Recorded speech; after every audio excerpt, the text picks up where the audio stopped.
estou aqui com o pastor Gesiel Nunes Gomes. Ele é uma legenda na Igreja Evangélica Brasileira.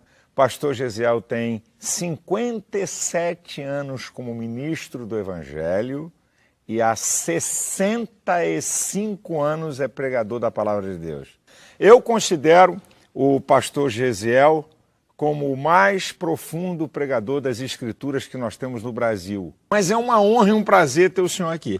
Muitíssimo obrigado, pastor. A honra é toda minha de poder estar ao seu lado. Desde a minha juventude, Deus me deu a oportunidade de estar colecionando anotações. Meu pai foi um homem que leu a Bíblia 260 vezes. Inspirou... Repete. Eu conheci seu pai. Meu pai leu a Bíblia 260 vezes por dentro, de Gênesis Apocalipse por dentro.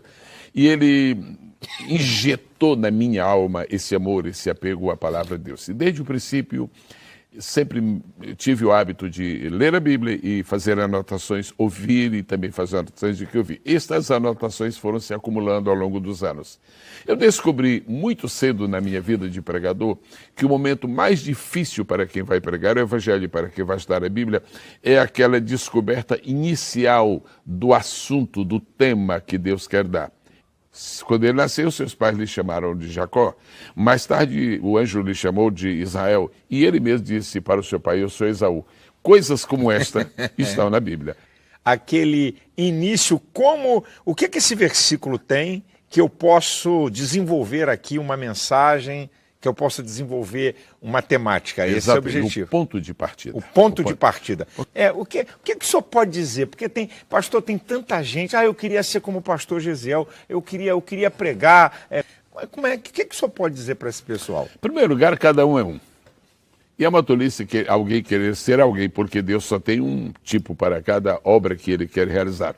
Agora, Deus nos fez com duas mãos, e o pregador do Evangelho precisa usar as suas duas mãos fundamentalmente. Isso é uma linguagem parabólica, mas é muito eficaz. Com uma mão serve para nós irmos para baixo, cavar, buscar o que Deus já revelou para outras pessoas. Isso nós chamamos de investigação. O pregador que não investiga, ele não dispõe de elementos nenhum. Todas as pessoas querem, quando ouvem uma palavra, saber de alguma coisa que não ouviram antes. De alguma coisa que não lhes estava bem clara e que finalmente se tornou fácil de assimilar.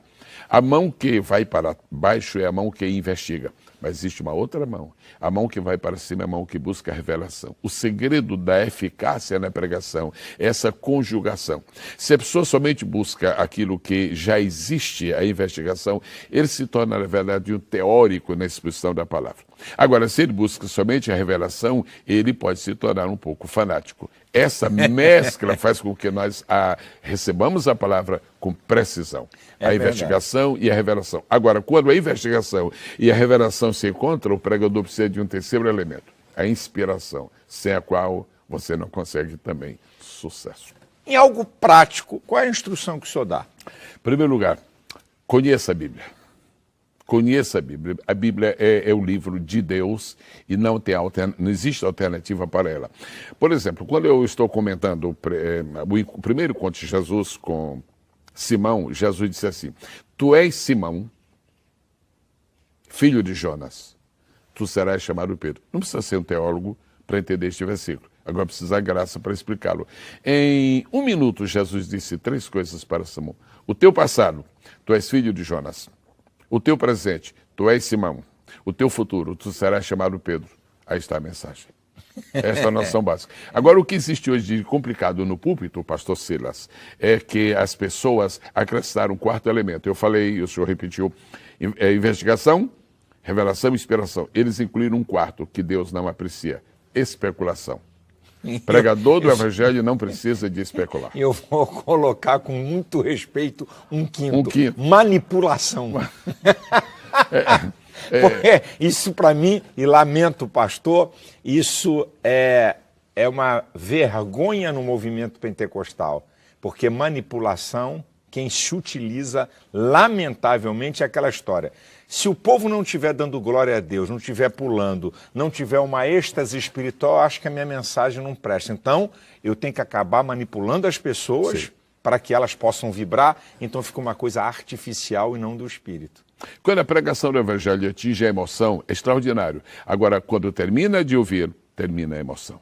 Quando atinge o entendimento, ela Perfeito. prossegue. Ela prossegue. E é preciso isso, mensagens das quais a pessoa pode se lembrar 1 ano, 2, 3, 4, 5, 10 anos depois. É uma característica sua, falar palavras que podem se lembrar mais tarde, alguns anos depois.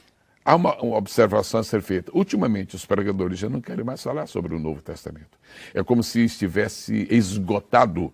E há pessoas que acham que se um pregador é, por exemplo, famoso e ele prega sobre um texto muito conhecido, parece que ele está descendo. E é exatamente a ideia que nós contrariamos aqui. Nós vamos descobrir nos evangelhos, por exemplo, algumas mensagens tão novas e são verdadeiramente revolucionárias. Quando chega, por exemplo, do Evangelho de São João, nós temos tanto material, tantos elementos em João, que é preciso voltar a isto. A Bíblia não envelheceu. Amém. Glória a Deus.